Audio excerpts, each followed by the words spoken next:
Ezra గ్రంథము 8వ అధ్యాయము 26వ వచనము.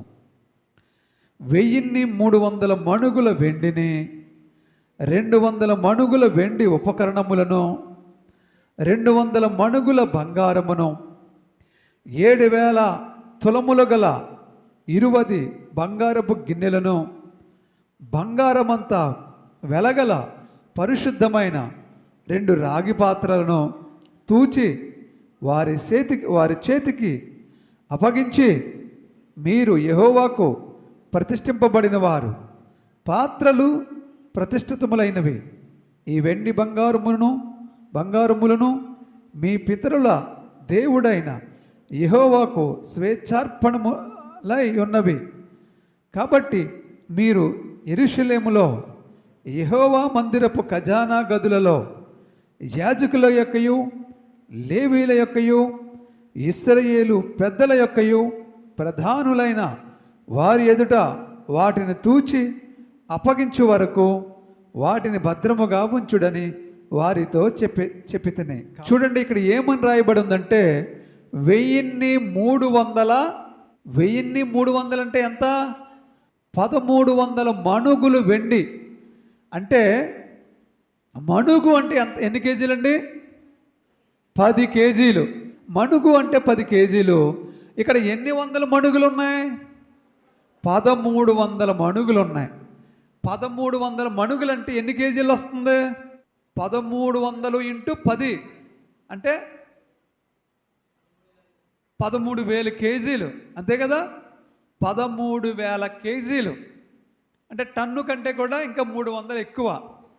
అంటే 13,000 కేజీల వెండి ఉందంటండి అక్కడ. 13,000 కేజీల వెండి. ఇంకా రెండవది ఇంకేముంది అక్కడ? 200 మణుగుల వెండి ఉపకరణములను. 200 మణుగులు అంటే ఎంత? 2000 కేజీలు. 2000 కేజీల వెండి ఉపకరణాలు అంటే తయారు చేసిన వస్తువులు. 13,000 కేజీల వెండి, 2,000 కేజీల వెండి ఉపకరణములు అంటే 13,000 ప్లస్ 2,000 15,000 కేజీల వెండి ఉందంటండి అక్కడ మొత్తం మీద. తర్వాత ఏంటో చెప్తాను, ఎక్కడ ఉంది, ఎవరి దగ్గర ఉంది, ఇవన్నీ ఏంటి మీకు తర్వాత చెప్తాను నేను మీకు. 200 మణుగుల బంగారమును, వెండే కాదంటండి, వెండే కాదంట, 200 మణుగుల బంగారం అంట. 200 మణుగులు అంటే ఎంత అనుకున్నాం మనం ఇందాక? 2,000 కేజీలు. 2,000 కేజీల బంగారం అంటండి. అమ్మ, మన ఇక్కడ ఉన్న వాళ్ళందరూ కలిపితే 1 కేజీ ఉంటుందంటారా? అందరిది కలిపితే కేజీ కాదు కదా, 1/2 కేజీ కూడా ఉండదు. ఓకే, కేజీ బంగారం అంటే మాటలండి. కేజీ బంగారం అంటే ఒక కాసు కొంటే ఇప్పుడు ఎంత అనుకుంటున్నారు? మీకు తెలుసు, 1,00,000 అయిపోతుంది. కాసు బంగారం కొంటే 1,00,000 అయిపోతుంది ఇప్పుడు. అలాంటిది కేజీ బంగారం కొనాలంటే మామూలుగా ఉంటుందా? మామూలుగా ఉండదు. ఇక్కడ ఎన్ని కేజీలు ఉంది చెప్పాలి అందరూ? ఎన్ని కేజీలు ఉంది? 2,000 కేజీల బంగారం ఉందంటండి ఇక్కడ. తర్వాత 2,000 కేజీల బంగారం. తర్వాత ఏముంది? 7,000 తులములు గల 20 బంగారపు గిన్నెలను. చాలు ఉండు. అక్కడ 20 బంగారం గిన్నెలు ఉన్నాయంటండి అక్కడ. వెండి గిన్నెలు కాదు. పిల్లవాడికి అన్నప్రాసం చేసేటప్పుడు వెండి గిన్నెలో వేసి వెండి స్పూన్ వేసి పెడతా ఉంటారు. ఈ వెండి గిన్నెలు కాదంట, బంగారపు గిన్నెలు ఉన్నాయంట. 20 గిన్నెలు కలిపితే వాటి వెయిట్ ఎంత అంటే 7,000 తులములంట. 7,000 తులముల బంగారపు గిన్నెలు ఉంటాయంట. తులం అంటే ఎంత? కాసున్నర తులం అంటే. ఎన్ని వేల తులాలు ఉందంటే ఇక్కడ?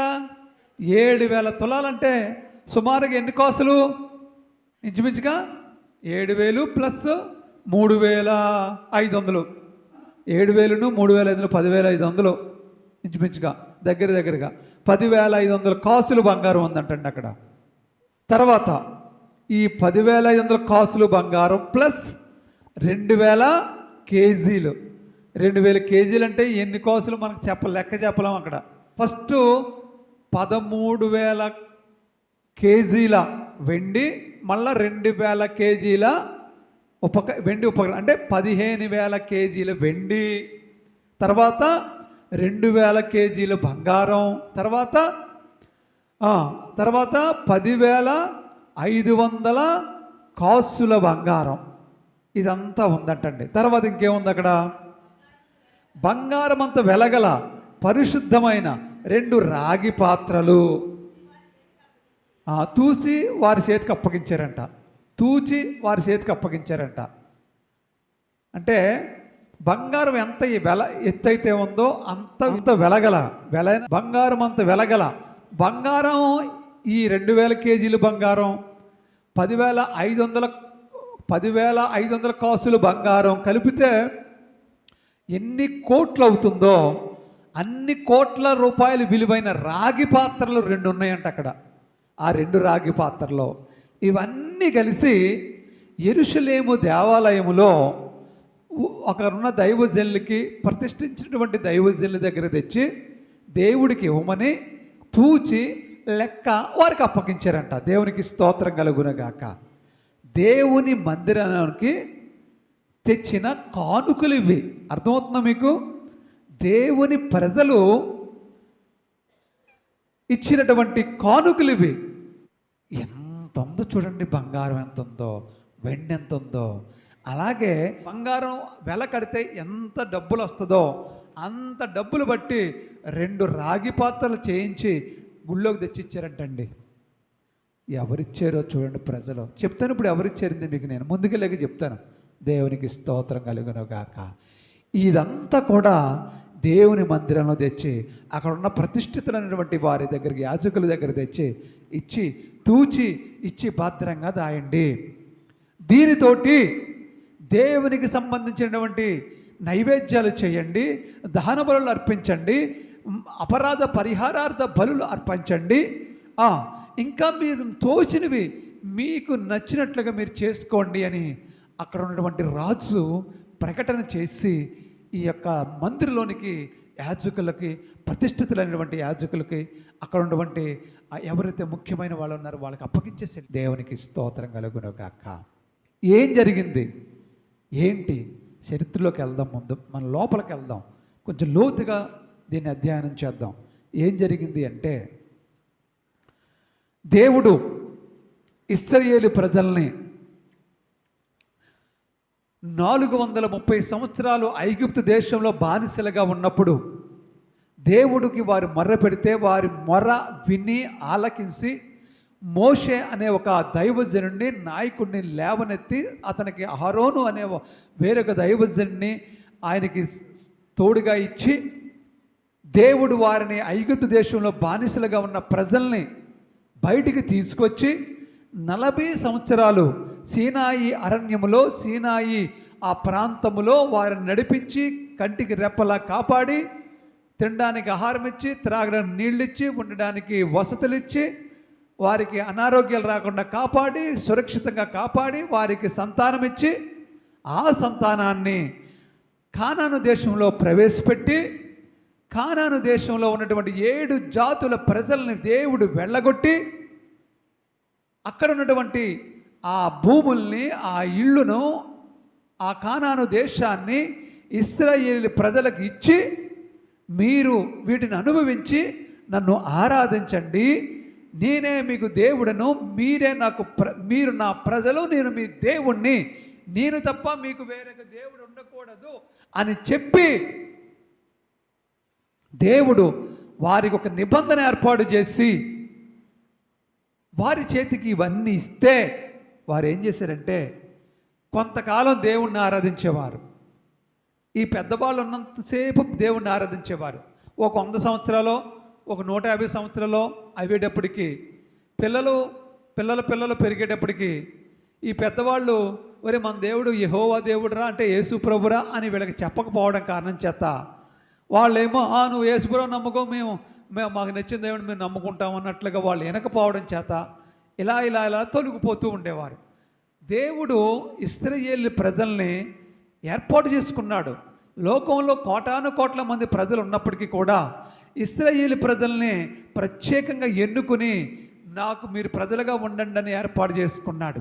అయితే ఈ ప్రజలు పెద్దవాళ్ళు ఏర్పాటు చేసుకున్న పెద్దవాళ్ళు ఉన్నంతసేపు బాగానే ఉండేవారు, కానీ వాళ్ళకు పుట్టిన పిల్లలు వచ్చేటప్పటికి వాళ్ళు కూడా నిబంధన దేవుణ్ణే ఆరాధించాలి ఇశ్రాయేల్ ప్రజలు, కానీ వాళ్ళు తొలగిపోయేవారు.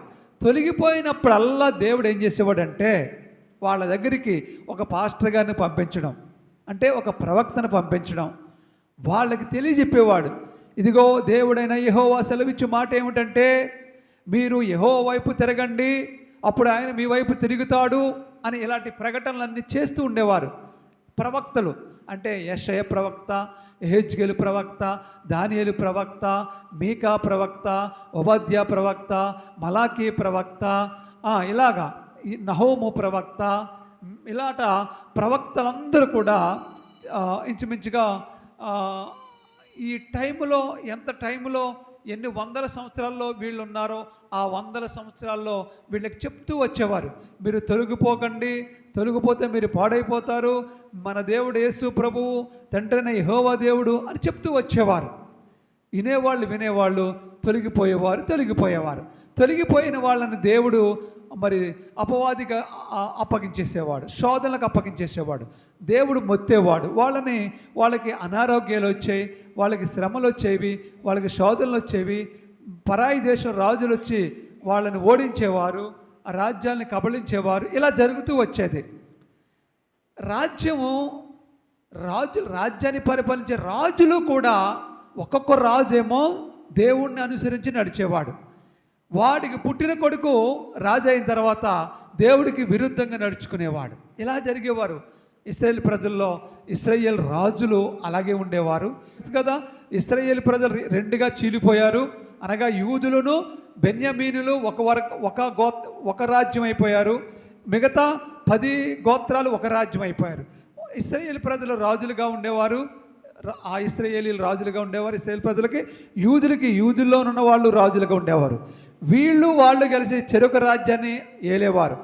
ఏలుతున్న సమయంలో ఒక్కొక్క రాజేమో దేవుడికి అనుకూలంగా ఆరాధన చేయించి రాజ్యాన్ని అంతటా కూడా దేవుడికి అనుకూలంగా ఆరాధన చేయించేవాడు.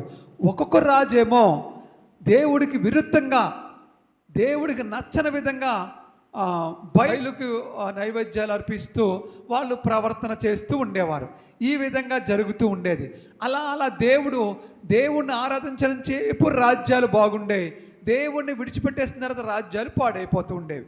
ఇలాగా పాడైపోతున్నప్పుడు దేవుడు ఏం చేశారంటే, అయ్యో నా ప్రజలు నన్ను విసర్జించి తెలియకుండా రే అని బాధపడి దేవుడు ఒక ప్రవక్తను పంపించేవాడు, ఇర్మియా. ఇలాగా ఒక్కొక్క ప్రవక్తను ఒక్కొక్క టైంలో పంపిస్తే ఆ ప్రవక్త వెళ్ళి చెప్పేవాడు, అంటే పాస్టర్ గారు వెళ్ళి చెప్పేవాడు, రాజుగారితో చెప్పేవాడు, ప్రజలతో చెప్పేవాడు, అయ్యా మీరు తప్పు చేస్తున్నారు, దేవుణ్ణి విసర్జిస్తున్నారు, మీరు ప్రజల్ని కూడా తప్పుదో పట్టిస్తున్నారు, రాజే దేవుణ్ణి విసర్జిస్తే ప్రజలందరూ కూడా అలాగే చేస్తారు, కాబట్టి మీరు దేవుణ్ణి ఆరాధించండి, ప్రజల్ని ఆరాధించమని చెప్పండి, ఇదిగో దేవుడు నాతో చెప్పాడు, నేను వచ్చి మీతో చెప్తున్నానని చెప్పేవారు వెళ్ళి పాస్టర్లో.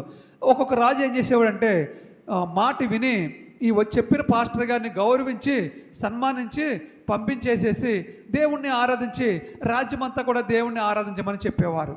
ఒక్కొక్క రాజు ఏం చేసేవాడంటే దేవుణ్ణి కనపడి చెప్పాడా, రాజు నాకే నువ్వు నీతులు చెప్తావా, ఈయన పట్టుకుని సరసాలు వేసి బంధించి అన్నం నీళ్ళు ఎత్తం మానేయండి రా అని చెప్పేవాడు.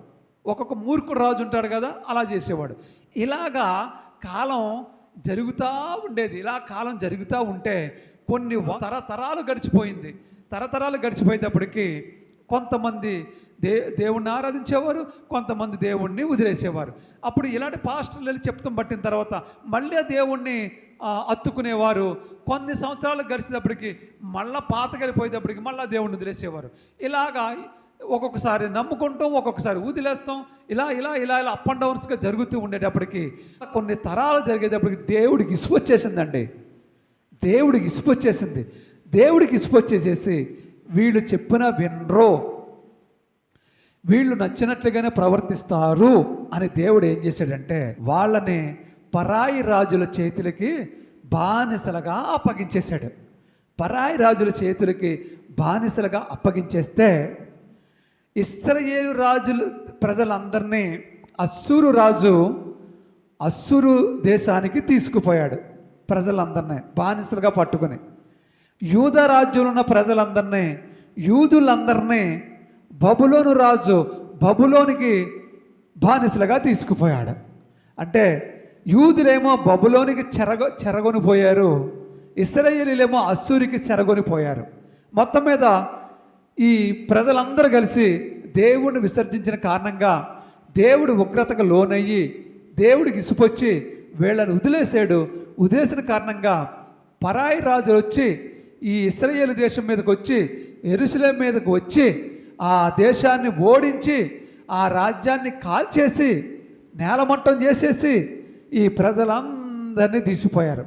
అంతేకాదు యెరూషలేములో దేవుని మందిరం ఉండేది కదా, సొలొమోను మహారాజు కట్టించిన దేవుని మందిరం ఉంది కదా, దావీదు కుమారుడైనటువంటి సొలొమోను కట్టించిన దేవుని మందిరాన్ని కూడా వాళ్ళు పడగొట్టేసేసి, ఇంకా రకంగా చెప్పాలంటే వారు కాల్చేసేసి యెరూషలేము పట్టణాన్ని కూడా కాల్చేసేసి ఈ ప్రజలందరినీ తీసిపోయి అక్కడ ఉన్న సంపద అంతా తీసుకుపోయి వాళ్ళ దేశంలో వీళ్ళందరినీ ఎట్టి సాకిరీలు చేయించుకుంటాకి బానిసలుగా తీసిపోయారు ఈ ప్రజలందరినీ. ఎక్కడ ఉన్నప్పుడు ఏం చేసేవారు వాళ్ళు? వారికి సొంత భూములు ఉండేవి, సొంత ఇళ్ళు ఉండేవి, ద్రాక్ష తోటలు ఉండేవి, ఒలీవ తోటలు ఉండేవి. ఇవన్నీ వాళ్ళు జమీందారులా బ్రతికేవారు. దేవుణ్ణి మాత్రం విడిచిపెట్టేశారు. దేవుడిని విడిచిపెట్టిన కారణంగా దేవుడి ఉగ్రత వాళ్ళ మీదకి వచ్చినందుకు వాళ్ళు ఏమయ్యారంటే ఈ భూములన్నీ వదిలేవలసి వచ్చింది, ఈ ఇళ్ళన్నీ వదిలేవలసి వచ్చింది, ఈ వ్యాపారాలన్నీ వదిలేవలసి వచ్చింది, ఈ పశువులన్నిటినీ వదిలేవలసి వచ్చింది. కట్టుబట్టలతో బంగారాన్ని వెండిని అన్నీ వదిలేసేసి ఇక్కడ కట్టుబట్టలతో వారు పరాయి దేశానికి బానిసలుగా వెళ్ళిపోయారు. అక్కడ వాళ్ళని ఏం చేస్తారండి? ఎట్టి సాకిరి చేయించుకుంటారు, పని మనుషుల్లా చూస్తారు. తిడతారు, పెడితే పెడతారు. వాళ్ళు పెడితే తినాలి, వారు కొడితే పడాలి, తిడితే తిట్టించుకోవాలి. అలాంటి పరిస్థితుల్లోనికి ఈ ప్రజలందరూ వెళ్ళిపోయారు. వెళ్ళిపోయి ఎన్ని సంవత్సరాలు బానిసలుగా ఉన్నారో తెలుసా? ఎన్ని సంవత్సరాలు బానిసలుగా ఉన్నారో తెలుసా? ఏదో 5 సంవత్సరాలు 10 సంవత్సరాలు కాదు, 70 సంవత్సరాలు బానిసలుగా ఉన్నారు అక్కడ ఈ ప్రజలందరూ. 70 సంవత్సరాలు బానిసలుగా ఉంటే ఎలాగుంటుందో చూడండి ఒక్కసారి. వెళ్ళిన వారు ముసళ్ళు అయిపోతారా, పొడుసుగాళ్ళు ఉంటారా? ఇక్కడి నుంచి వెళ్ళిన వాళ్ళు చెప్పండమ్మా, ముసళ్ళు అయిపోతారు కదా. ఎస్, ఇక్కడి నుంచి కొంతమంది యవనస్తులు వెళ్తారు కదా, అక్కడికి వెళ్ళాక వాళ్ళకి పెళ్ళిళ్ళు అయినాయి. అవుతాయి అవ్వా, బానిసలుగా ఉన్నా కానీ పెళ్ళిళ్ళు అవుతాయి కదా. పేదరికంలో ఉన్నారు, లేబర్లుగా అక్కడ వాళ్ళ డ్రైనేజీలు వాళ్ళ బాత్రూంలో కడుగుతున్నా కానీ వీళ్ళకంటూ ఒక చిన్న చిన్న పాకలో గొడారాలో ఏ ఊరు బయట ఎక్కడ ఇస్తారు కదా వీళ్ళకి.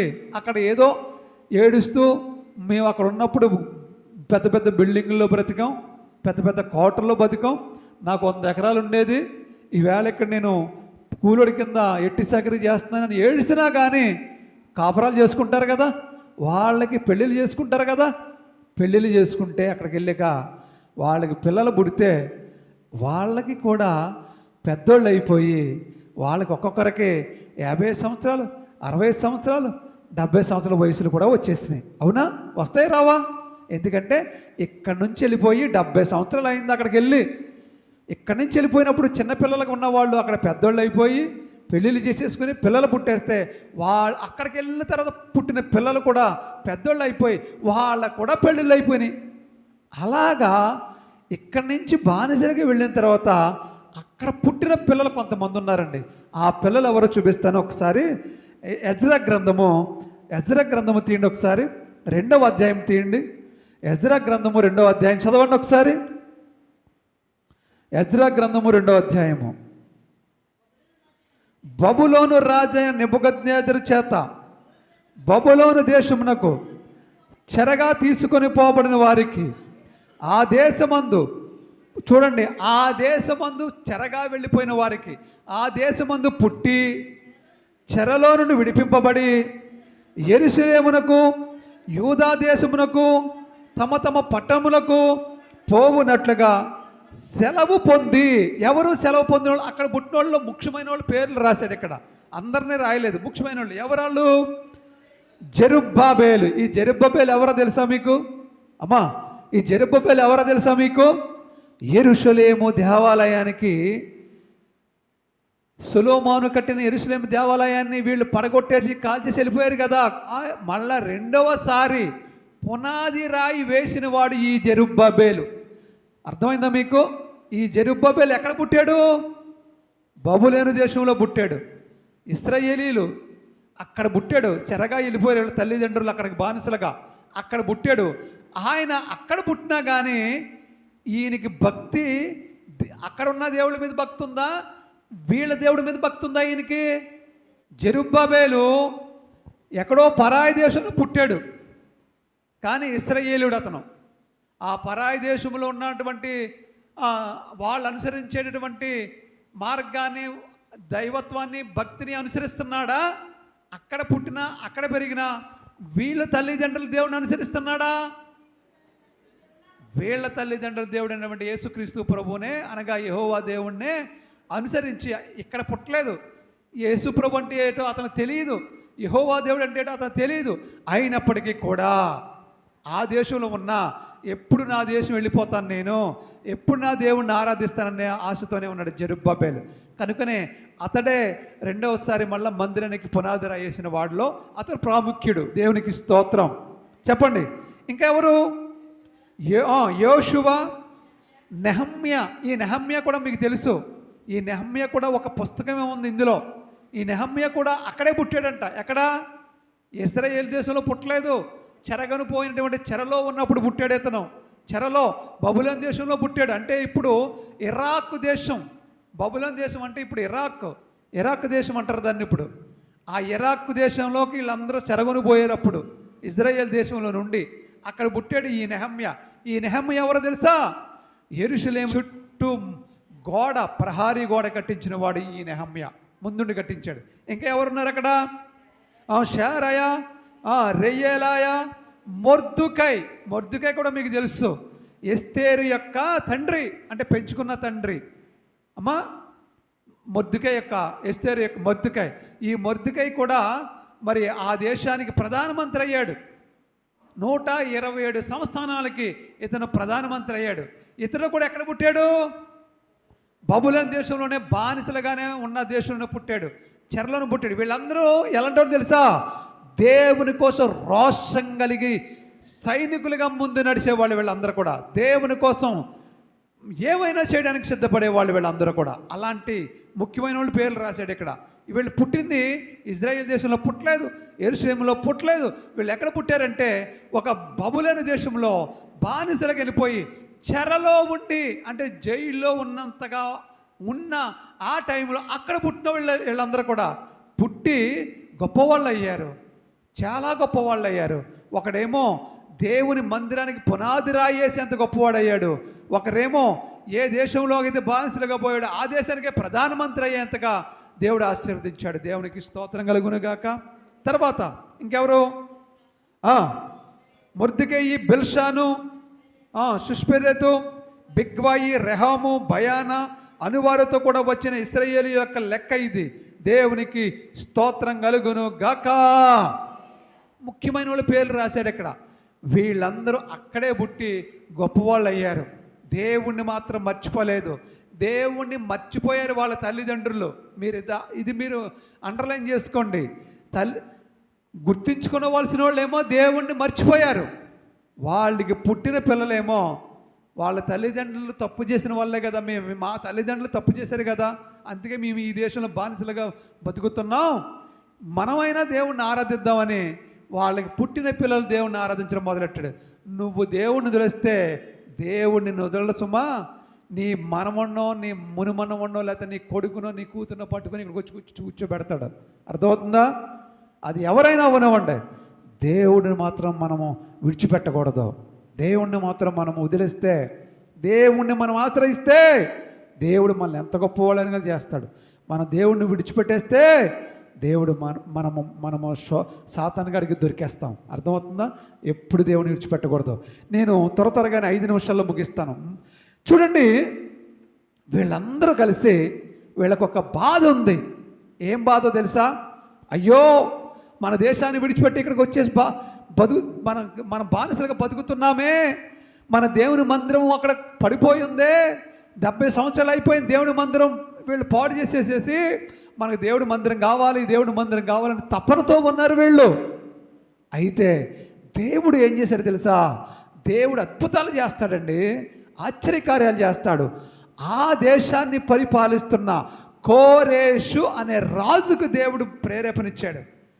ఆ కోరేషు అనేవాడు ఆ దేశాన్ని పరిపాలిస్తున్నాడు. వాడికి దేవుడు అంటే ఏంటో తెలియదు, యెహోవా దేవుడు తెలియదు, యేసు ప్రభు తెలియదు, ఎవరినో వాడు ఆరాధిస్తూ ఉన్నాడు. కానీ వాడికి అర్థమైంది ఏంటంటే, అయ్యో యెహోవా దేవునికి మందిరాన్ని కట్టాలి అని వాడికి అర్థమయ్యి దేవుడు అతనికి ప్రేరేపించి దేవుడు అతనితో మాట్లాడితే అతను ఏం చేశాడు తెలుసా? రాజ్యం అంతా చాటింపు ఏం చేశాడు, ఏమని తెలుసా? ఇదిగో యెరూషలేము నుండి ఇక్కడికి బానిసలుగా ఎవరైతే వచ్చారో, ఎవరైతే దేవుడి మందిరాన్ని కట్టాలనుకుంటున్నారో వాళ్ళందరూ నిశ్చింతగా దేవుని మందిరం కట్టడం కోసం వెళ్ళిపోండి అన్నాడు. అంతే, దేవునికి స్తోత్రం కలుగును గాక. హల్లెలూయా. అంతేకాకుండా ఇంకేమని చెప్పాడు తెలుసా? మీరు దేవుడి మందిరానికి ఎంత డబ్బు అయితే అవుతుందో ఆ డబ్బు అంతా కూడా నా రాజుగారి ఖజానా నుంచి నేను ఇస్తాను, ఎంత కావాల్సి అంత తీసుకుపోండి అని చెప్పాడు. అంతే, దేవునికి స్తోత్రం కలుగును గాక. హల్లెలూయా. అంతేకాకుండా ఇంకేం చెప్పాడు తెలుసా? నేనిచ్చే డబ్బే కాకుండా ఇక్కడ నివసించే ప్రజలు ఎవరైతే ఇశ్రాయేలీయులు ఉన్నారో వాళ్ళందరి దగ్గర కానుకలు తీసుకోండి, వాళ్ళు మనస్ఫూర్తిగా ఏమిస్తే బంగారు వెండి డబ్బులు ఏమిస్తే అవి పట్టుకుని వెళ్ళండి, మీ దేవుడి మందిరాన్ని మీరు కట్టుకోండి అని చెప్పాడు. దేవునికి స్తోత్రం కలుగును గాక. చూసారా ఎవరితో మాట్లాడాడు దేవుడు? పరాయి రాజుతో మాట్లాడితే పరాయి రాజు ప్రకటించాడు, అయ్యో నా రాజ్యం మీదకి, నా కుమారుల మీదకి, నా బంధువుల మీదకి దేవుడి కోపం రాకూడదు అన్నట్లుగా అతను ఏం చేస్తున్నాడంటే, ఎవరికి ఇష్టం ఉంటే వాళ్ళు వెళ్ళిపోండి, మీ దేవుడి మందిరాన్ని కట్టుకోండి, డబ్బులు నేనే ఇస్తాను, నేను ఇచ్చినే కాకుండా మీరు ప్రజల దగ్గర కూడా సందాలు కానుకలు ఇస్తే తీసుకుని వెళ్ళిపోయి కట్టుకోండి, మిమ్మల్ని ఆపేవాడు ఎవరు లేదు, నేనే రాజుని ఆజ్ఞిస్తాను అన్నాడు. తెలుసా? ఆ విధంగా కోరేసు పరిపాలనలో మందిరం కట్టడం ప్రారంభిస్తే, ఆ తర్వాత కోరేసు తర్వాత దర్యావేసు తర్వాత అర్త అసస్త ముగ్గురు రాజులు పరిపాలనలో యెరూషలేములో దేవాలయం కట్టుబడి పూర్తయిందంటండి. గట్టిగా చప్పట్లు కొట్టి దేవుని మహిమపడతాం. హల్లెలూయా, హల్లెలూయా, హల్లెలూయా. పూర్తయిన తర్వాత ఇందాక బంగారం వెండి చెప్పాను కదా మీకు, అదేంటి ఇప్పుడు చెప్తాను, మీకు ముగించేస్తాను, 5 నిమిషాల్లో ముగించేస్తాను. మరి మీకు అర్థం అవ్వాలి కదా బంగారం ఏంటి ఎండేటి అనేది. ఇవన్నీ అయిపోయిన తర్వాత మందిరం కట్టుబడి పూర్తి అయిపోయిందండి. ఎజ్రా గ్రంథము 6వ అధ్యాయంలో 14వ వచనం చదవండి. 14వ వచనం, ఎజ్రా 6:14. యూదులు పెద్దలు కట్టించుచు ప్రవక్త అయిన అగ్గయ్యు ఇద్దో కుమారుడైన జకరాయు హెచ్చరించినందున పని బాగుగా జరిపిరి. ఈ ప్రకారము ఇశ్రాయేలీయుల దేవుని ఆజ్ఞ అనుసరించి వారు కట్టించుచు కోరేషు, దర్యావేసు, అర్త అసస్త అను పారసిక దేశపు రాజుల ఆజ్ఞ చొప్పున ఆ పని సమాప్తము చేసిరి. రాజు అయిన దర్యావేషు ఏలిబడి యందు 6వ సంవత్సరము ఆదారు నెల 3వ నాటికి మందిరము సమాప్తి చేయబడెను. చప్పట్లు కొట్టి దేవుని మహిమపడతామండి. హల్లెలూయా. దర్యావేషు ఏలుబడి యందు 6వ సంవత్సరము ఆదారు నెల 3వ నాటికి మందిరం సమాప్తి చేయబడిందంట దేవుని. అంటే మందిరం పని పూర్తిగా కట్టుబడిపోయింది. ఓకే, అక్కడికి మందిరం పని అయిపోయిందండి, కట్టేశారండి. అయితే తర్వాత అర్త అసస్త అనే రాజు ఎక్కాడు సింహాసనం. దర్యావేషు అయిపోయిన తర్వాత, పరిపాలన అయిపోయిన తర్వాత అర్త అసస్త అనే రాజు ఎక్కిన తర్వాత దేవుడు అతనితో మాట్లాడాడు. అతనికి దేవుడు అంటే తెలీదు, కానీ అతనితో మాట్లాడితే అతనికి ఏం బుద్ధి పుట్టింది తెలుసా? మందిరాన్ని అలంకరించాలి అనే బుద్ధి పుట్టిందంటండి. మందిరం కట్టుబడి పూర్తయిపోయింది దర్యావేషు టైంకి వచ్చేటప్పటికి. కానీ అర్తహసస్త రాజు అయ్యాడు, కానీ మందిరాన్ని అలంకరించుకోవాలి అందంగా అనే బుద్ధి పుట్టిందంట. ఎవరికి? దేవుడంటే తెలియని రాజుకి. ఆ రాజు అంటున్నాడంట, అతను మళ్ళీ ప్రకటించాడు ఏమని?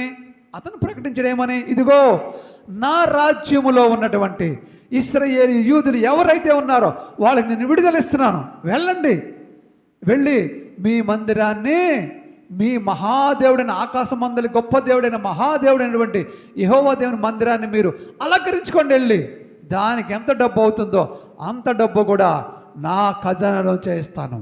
అంతేకాదు యూదులు ఇశ్రాయేలు ఎవరైతే ఉన్నారో వాళ్ళ దగ్గర నుంచి కూడా మీరు కానుకలు తీసుకుని, వాళ్ళ మనస్ఫూర్తికి ఇస్తే తీసుకుని వెళ్ళండి, పట్టుకెళ్ళండి.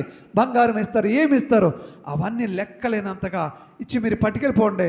అవన్నీ కూడా మీరు చూడండి, పట్టుకెళ్ళిపోయి మీ దేవుని మందిరాన్ని మీరు అలంకరించుకోండి అని చెప్పాడు. చూడండి, ఆయన చెప్పిన మాట ఒక మాట నేను చదివించి ముందుకెళ్ళిపోతాను. 7వ అధ్యాయం 22వ వచనం చూడండి అమ్మా. 7వ అధ్యాయం 22వ వచనం. 1000 తూముల గోధుమలు, 200 మణుగుల వెండి, 300 తూముల ద్రాక్షారసము, 300 తూముల నూనె, లెక్క లేకుండా ఉప్పు ఇవ్వవలెను. ఇక్కడ చూడండి, అర్థాశాస్త్రాన్ని రాజు ఏమంటున్నాడంటే అక్కడ ప్రకటన చేస్తూ అంటున్నాడు ఈ విధంగా, ఆకాశమందలి దేవుని చేత ఏది నిర్ణయమాయనో దాని ఆకాశమందలి దేవుని మందిరమునకు జాగ్రత్తగా చేయింపవలసినది.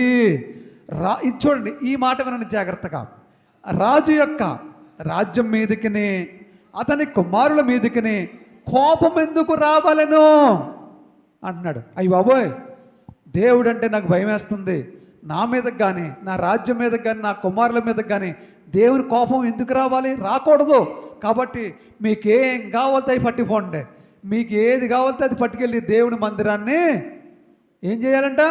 అలంకరించుకోండి. మీరు చేయవలసిందల్లా ఒకటే, నా కోసం, నా రాజ్యం కోసం, నా కుమారుల కోసం ప్రార్థన చేయండి, చాలు, నాకు ప్రార్థన కావాలి, మీరు మాత్రం దేవుని మందిరాన్ని కట్టించుకొని చేసుకోండి అని ప్రకటించినప్పుడు అందులో ఒక వ్యక్తి లేచి వచ్చాడండి. ఎవరు తెలుసా? ఎజ్రా అనే వ్యక్తి లేచాడు. ఆ ఎజ్రా అనే వ్యక్తి ఎలాంటి వాడు తెలుసా? ఈ బైబిల్ గ్రంథం చూసారా? ఈ బైబిల్ గ్రంథంని అప్పుడు ఈ బైబిల్ గ్రంథం కంటే ముందు ఒకటి ఉండేది గ్రంథం, దాన్ని ధర్మశాస్త్ర గ్రంథము అంటారు. దేవుడు మోషే గారి చేత రాయించాడు.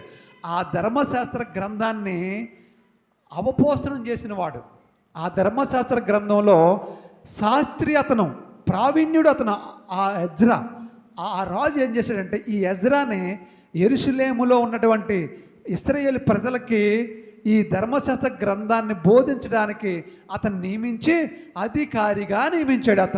అధికారిగా నియమించి ఏమన్నాడంటే, నువ్వు వెళ్ళి ఈ ధర్మశాస్త్ర గ్రంథాన్ని అలాగే నా చట్టాన్ని ముందు ఈ ధర్మశాస్త్ర గ్రంథాన్ని ప్రజలకు బోధించు, వినకపోతే ఈ ధర్మశాస్త్ర గ్రంథాన్ని ఎవరన్నా మీరేడంటే, అలాగే నా చట్టాన్ని, రాజుగా ఉన్న నా చట్టాన్ని, ఈ రెండింటిని ఎవరు మీరినా వారికి తగిన శిక్షను విధించు, నీకు నేను ఆ అధికారాన్ని ఇస్తున్నాను.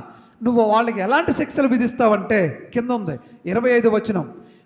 అంటే ఆ రాజు అంటున్నాడు, అర్థాహశస్త అనే రాజు అంటున్నాడు, నీ దేవుని ధర్మశాస్త్రమును కానీ రాజు యొక్క చట్టమును కానీ గైకొనని వాడెవడో త్వరగా విచారణ చేసి మరణశిక్ష అయినను, స్వదేశ త్యాగమైనను, ఆస్తి జప్తైనను, ఖైదునను వానికి విధింపవలను. అంటే ధర్మశాస్త్రం గురించి ఏమంటున్నాడు తెలుసా?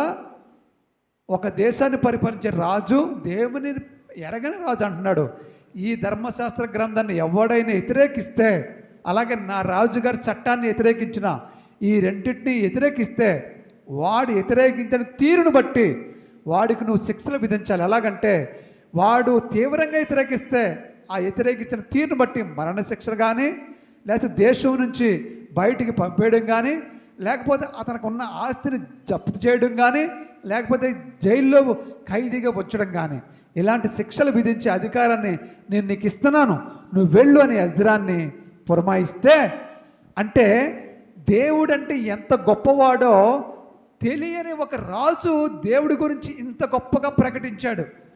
అంటే బైబిల్ గ్రంథాన్ని, అంటే ధర్మశాస్త్ర గ్రంథాన్ని ఎవడైనా ఎదిరిస్తే వాడికి మరణశిక్ష విధించు, అనేక రకాల శిక్షలు విధించు అని ఒక రాజు చెప్తుంటే ఎజ్రాకి ఎలాగుంటుందో ఒకసారి ఆలోచించండి. ఎజ్రా దేవుడి భక్తుడు, అతను ఎలాగున్నాడంటే, అయ్యో బాబోయ్, మహారాజు గారే దేవుడి గురించి ఇంత గొప్పగా చెప్తున్నాడే అని అతనికి పొంగిపోయి ఆయన ఆనందపరవశుడైపోయి అలాగే రాజా అని చెప్పేసేసి ఆయన చెప్పిన మాటలన్నీ పట్టుకుని బయటికి వచ్చేసేసి ఆయన ఇచ్చిన బంగారం, ఎవరు? రాజుగారు ఇచ్చాడు కానుకలు. రాజు దగ్గర పనిచేసే మంత్రులు అందరూ ఇచ్చారు కానుకలు. అంతేకాకుండా ఆ దేశంలో నివసిస్తున్నటువంటి యూదులు, ఇశ్రాయేలు కానుకలు ఇచ్చారు. ఇవన్నీ కలిపి పోగేస్తే ఎంత అయిందో చెప్పనా? రాజుగారు ఇచ్చిన బంగారము, వెండి, అలాగే రాజు కోటలో పనిచేసిన మంత్రులు ఇచ్చిన బంగారము, వెండి, అలాగే అక్కడున్న ప్రజలు, ఇశ్రాయేలీలు, యూదులు ఇచ్చిన బంగారము, వెండి పోగు చేస్తే ఎంత అయిందో తెలుసా? ఫస్ట్ మనం చదువుకున్నాం కదా, ఎన్ని చదువుకున్నాం? 15,000 కేజీల వెండి అయ్యిందంట, 2,000 కేజీల బంగారం అయిందంట, 10,500 కాసుల బంగారం అయిందంట, అలాగే ఇంత బంగారం అంత వెలగల రాగి అయిందంట. ఇదంతా కలిపి ఎవరికి ఇచ్చారు? ఇదంతాను ఎవరికి ఇచ్చారండి? ఎజ్రాకి ఇచ్చారు. ఎజ్రా అనే ఒక దైవజనుడికి, ఒక ధర్మశాస్త్ర బోధకుడికి ఇచ్చారు ఇదంతాను. అంటే మీరు ఆలోచన చేయండి, ఎన్ని 100 కోట్ల రూపాయలు విలువ చేసే కానుకలు ఇచ్చారో. ఇదంతా ఒకరి చేతిలో పెట్టారు. ఇదంతాను ఎజ్రా అనే ఆయన చేతిలో. ఈ బంగారం, ఇన్ని వేల కేజీల బంగారం, ఇన్ని వేల కాసులు బంగారం, ఇన్ని వేల కేజీలు వెండి, ఇంత విలువ చేసే రాగి, ఇదంతా కూడా దేవుడికి మందిరానికి అలంకరించడం కోసం తీసుకొచ్చి ఎజ్రా అనే ఒక భక్తుడు, ఒక ఒక యాజకుడు లాంటి వాడు, ఒక శాస్త్రి, ఒక ధర్మశాస్త్రం బోధించే దేవుడు భక్తుడు అన్నమాట ఒక ఎజ్రా అనే వారి చేతిలో పెట్టారు ఇదంతా తీసుకొచ్చి. అప్పుడు ఎజ్రా ఎంత జాగ్రత్తగా ఉండాలండి. ఇదంతా ఎక్కడికి పట్టుకెళ్ళాలి? ఇప్పుడు బబులోను దేశంలో నుండి ఎక్కడికి తీసుకురావాలి? ఇదంతాను ఇశ్రాయేలు దేశం తీసుకురావాలి. మరి ఇప్పట్లాగా ఉన్నట్లుగా అప్పుడు బస్సులు, లారీలు, ట్రైన్లు, ఫ్లైట్లు ఉన్నాయండి? లేవు. మరి బంగారం అంతా ఎలా పట్టుకెళ్ళాలి? ఎన్ని వేల కేజీలు బంగారం, ఇన్ని 100 కేజీలు మణుగులు వెండి, గుట్ల కింద వెండి, గుట్ల కింద బంగారం, రాగి, ఇదంతా ఎలా పట్టుకెళ్ళాలి? మరి ఒక మనిషి ఉన్నాడు ఇక్కడ, ఎలా పట్టుకెళ్ళాలి? ఈయన కూడా ఎవరైతే దేవుడి మందిరాన్ని అలంకరించడానికి ఇష్టముందో అని ప్రకటించినప్పుడు కొంతమంది బయలుదేరారు. వీళ్ళు కలిసి ఇది పట్టుకెళ్ళాలి. మరి ఎంత దూరం ప్రయాణం చేయాలంటే 5 నెలలు టైం పట్టింది రావడానికి. వీళ్ళకి నడిచి రావాలి, ఎడారిలోంచి నడిచి రావాలి. అప్పుడు ఏమీ లేవు. బబులోను నుండి యెరూషలేము రావడానికి 5 నెలలు టైం పట్టింది. ఈ 5 నెలలు ఈ బంగారాన్ని, ఈ వెండిని, ఈ రాగిని భద్రంగా దాచుకుని రావాలి. మరి ఇప్పట్లోలాగా అప్పుడు ఏమీ లేవు, వాహనాలు కానీ టెక్నాలజీ కానీ ఏమీ లేదు. మరి మార్గ మధ్యలో నడిచి వెళ్ళిపోతూ ఉండాలి. రాత్రి మాటలు ఎక్కడ సందడితే అక్కడే పడుకోవాలి, మళ్ళీ అక్కడ పొద్దున్న లెగాలి. మరి ఈ లోపల ఈ బంగారాన్ని ఇదంతా ఎవరు కాపలాగాస్తారు? మరి అప్పుడు దొంగలు ఎక్కువ ఉండేవారు కదా. ఏ అరణ్యంలోంచి వెళ్ళిపోవాలి, ఎడారిలోంచి వెళ్ళిపోవాలి, ఎడారిలోంచి నడిచి వెళ్ళిపోవాలి. ఈ బంగారం అంతా బళ్ళు మీద వేసుకున్నారో, రథాల మీద వేసుకున్నారో, ఎన్ని బళ్ళు మీద వేసుకున్నారో తెలియదు. ఇన్ని కాసులు, ఇన్ని వేల కేజీలు బంగారం, వెండి, ఇదంతా బళ్ళు మీద వేసారు, రథాల మీద వేసారు. వేసుకుని వీళ్ళు అరణ్య మార్గం మధ్యలో వెళ్ళిపోతూ ఉన్నారు, ఎడారిలో వెళ్ళిపోతూ ఉన్నారు. మనుషులేమో జస్ట్ జనమే ఉన్నారు తప్ప ఇంకా సైనికులు కానీ, కాపలా కాసే పోలీసులు కానీ ఎవ్వరూ లేరు అక్కడ. మరి దొంగలకి ఎలాగుంటుంది చెప్పండి? పండగ కదా దొంగలకి. ఇది కానీ కొట్టామంటే మన జీవితం అంతా కూడా కూర్చుని తిన్నా తరగదు రాని దొంగలు అందరూ ఓటైపోతారా? ఓటవరా? మొత్తం దేశంలోని దొంగలందరూ ఓటైపోతారు. ఒరే, మనం ఎలాగైనా సరే ఆ బంగారాన్ని, ఆ వెండిని, ఆ రాగిని కొట్టేయాలరా. మనం కొట్టేసామంటే చాలరా మనకి. ఇంకా మన జీవితం, మన వంశాలు కూర్చుని తిన్నా తరగనంత ఆస్తి ఉంటుందిరా అని వీళ్ళందరూ ప్లాన్ చేసుకుంటారు కదా. మరి ఎజ్రా వాళ్ళందరి ప్లాన్లో నుండి ఈ బంగారాన్ని, వెండిని, రాగిని కాపాడుకుని కొన్ని కోట్ల, 100 కోట్ల విలువైనటువంటి ఈ యొక్క ఆస్తిని భద్రంగా యెరూషలేముకి ఎలా తీసుకొచ్చాడు? ఒకటి జరిగిందండి అక్కడ. ఏం జరిగిందంటే ఎజ్రా అనుకున్నాడంట, ఇంత విలువైన బంగారాన్ని, ఇంత వెండిని తీసుకెళ్ళేటప్పుడు రాజుగారి దగ్గర ఒక మనవ చేసి, అయ్యా సైన్యాన్ని మా వెంట పంపించండి, రాజుగారి సైన్యాన్ని, రౌతుల్ని, రథాల్ని మా వెంట పంపించండి. మరి ఇంత విలువైన వస్తువులు పట్టుకెళ్తున్నాం కదా, కాబట్టి మరి వాటికి కాపలా కావాలి కదా. సైన్యం కాపలా ఉంటే ఇంకెవరు దొంగలు రారు, ఎవరు రారు, పంపించండి అని అడుగుదాం అనుకున్నాడంట. కానీ సిగ్గేసిందంట, అడగడానికి సిగ్గేసిందంట. ఎందుకు చెప్పనా, ఆ దేశంను పరిపాలిస్తున్న రాజుకి దేవుడు అంటే తెలియదు. కానీ అతనే దేవుడి మీద నమ్మకంతో, విశ్వాసంతో ఇంత బంగారాన్ని రావడానికి కారణమయ్యాడు. దేవుడు మందిరానికి అలంకరించుకోవడానికి దేవుడు గొప్పవాడని ఆయన నమ్మాడు. నేను కూడా చెప్పాను ఆయనకి, నా దేవుడు ఎంత గొప్పవాడంటే చూడండి 8వ అధ్యాయంలో ఇది ఒకటి చెప్పి నేను ముగించేస్తాను. 8వ అధ్యాయంలో 22వ వచనం చూడు. ఎజ్రా అంటున్నాడు 8వ అధ్యాయంలో 22వ వచనం, మేలు కలగజేయుటకై ఆయనను ఆశ్రయించు వారందరికీ మా దేవుని హస్తము తోడుగా ఉండును. కానీ ఆయన హస్తమును, ఆయన ఉగ్రతయు ఆయనను విసర్జించు వారందరి మీదకి వచ్చినని మేము రాజుతో చెప్పి ఉంటిమి. గనుక మార్గమందు శత్రువుల విషయమై మాకు సహాయము చేయనట్లు కాల్బలమును రౌతులను రాజు వద్ద కావాలని మనవి చేయుటకు సిగ్గు నాకు తోచెను. నేనే చెప్పాను రాజుగారితో, మా దేవుడు గొప్పవాడండి, శత్రువులు చీల్చి చెండాడతాడండి, ఆయన ఆరాధించే వారి పక్షాన దేవుడు తోడుగా ఉంటాడండి అని నేనే రాజుతో చెప్పాను.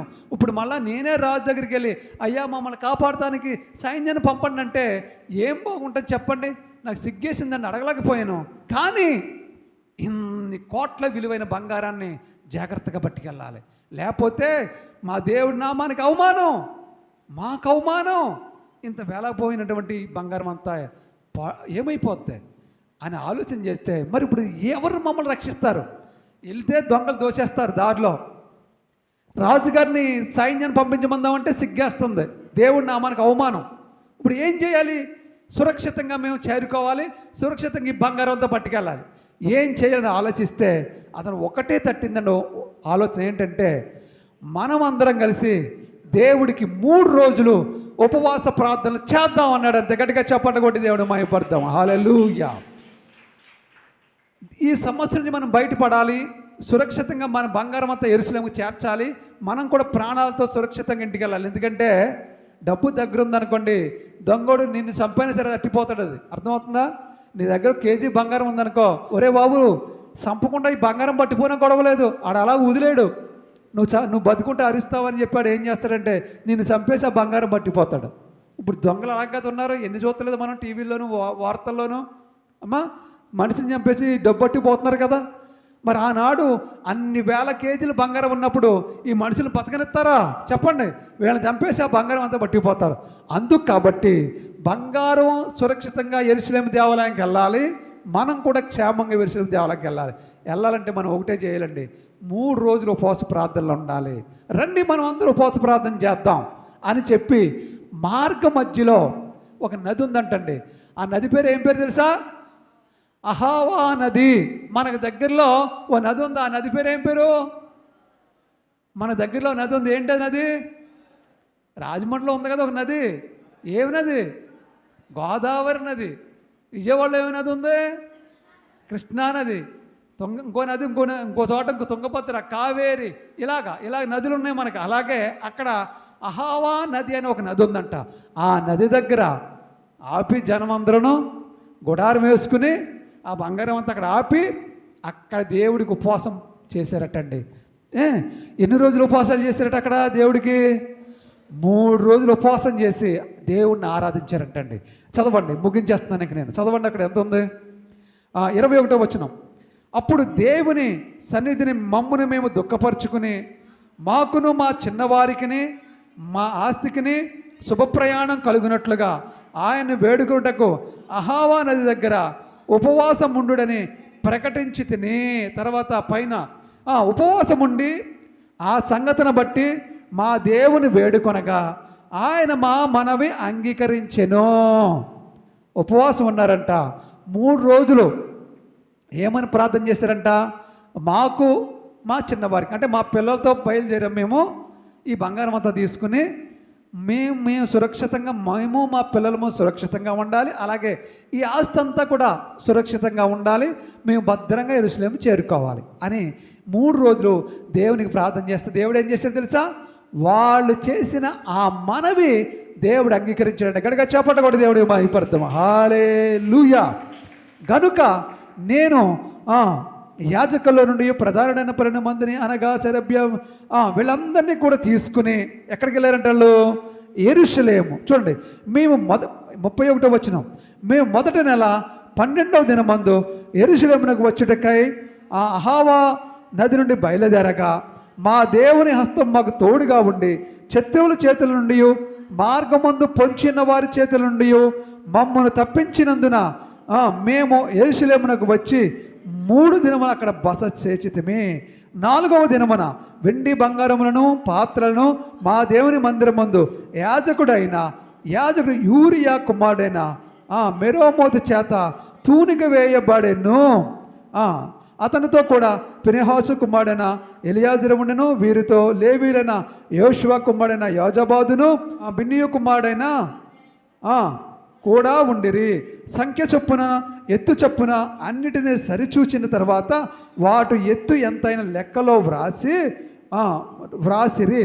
మరియు చెరలోనికి కొనుపోబడిన వారికి పుట్టిన చెర నుండి విడుదల నుండి తిరిగి వచ్చిన వారు ఇశ్రాయేలు దేవునికి దహన బలులు అర్పించిరి. ఇశ్రాయేలులందరి కొరకు 12 ఎడ్లను, 96 పొట్టేళ్లను, 77 గొర్రెపిల్లలను, పాప పరిహార బలిగా 12 మేకపోతులు తెచ్చి అన్నిటి దహన బలిగా యెహోవాకు అర్పించిరి. దేవునికి స్తోత్రం కలుగునుగాక. వీళ్ళందరూ చెరలోకి పోయి పుట్టి పెద్దవాళ్ళై వాళ్ళు ఉన్నారు కదా, వాళ్ళు కూడా యెరూషలేము వచ్చి మొట్టమొదటిసారిగా దేవుడికి వాళ్ళు ఏంటంటే అర్పణ అర్పించారంటే ఏమిటది? పాప పరిహార బలి చేశారట, దహన బలులు, పాప పరిహార బలులు అర్పించారంట వాళ్ళందరూ మొట్టమొదటి దేవుడికి. వీళ్ళందరూ కూడా బంగారాన్ని, వెండిని అదంతా సురక్షితంగా వీళ్ళ పిల్లలు అందరూ కూడా సురక్షితంగా యెరూషలేముకి క్షేమంగా చేరుకున్నారంటండి. ఈ బంగారం అంతా పట్టుకెళ్ళి ఎక్కడిచ్చారంట? సేవకుడు ఊరియా కుమారుడైనటువంటి అక్కడ ఎవరు యాజకులు ఉన్నారు ఆయన ఇంకా కొంతమంది వాళ్ళ చేతిలో పెట్టి ఇదంతా పట్టుకెళ్ళి తూచి లెక్క చూసి రాసి దేవుడి సన్నిధిలో అప్పగించారంట. ఇదంతా కూడా దేవునికి స్తోత్రం కలుగునుగాక. చూసారా, అదంతా భద్రంగా రావడానికి ఏ ఆయుధం ఉపయోగించాడు ఎజ్రా? ఉపవాస ప్రార్థన అనే ఆయుధాన్ని ఉపయోగించాడు. దేవుడు అద్భుతంగా ఆ బంగారాన్ని, జనాన్ని అందరినీ సురక్షితంగా తీసుకొచ్చాడు. అవునా? ఈ రోజున మనం కూడా దేవుణ్ణి ఎన్నడూ విడిచిపెట్టకూడదు. ఓకే, మనం సురక్షితంగా ఉండాలంటే, మన ఆస్తులు భద్రంగా ఉండాలంటే, అలాగే దేవుడు మందిరం, దేవుడు ఆస్తులు భద్రంగా ఉండాలంటే, మన పిల్లలు మనం అందరూ క్షేమంగా ఉండాలంటే, మన ప్రయాణాలు బాగా జరగాలంటే ఏం చేయాలంటండి? ఉపవాస ప్రార్థన. మనం ఆరోగ్యంగా ఉండాలంటే ఉపవాస ప్రార్థనలు చేయాలి. ఈ 3 మీరు నేర్చుకున్నారు ఈరోజు. దేవుడు అట్టి కృప మనందరికీ దయచేయునుగాక. ఆమేన్.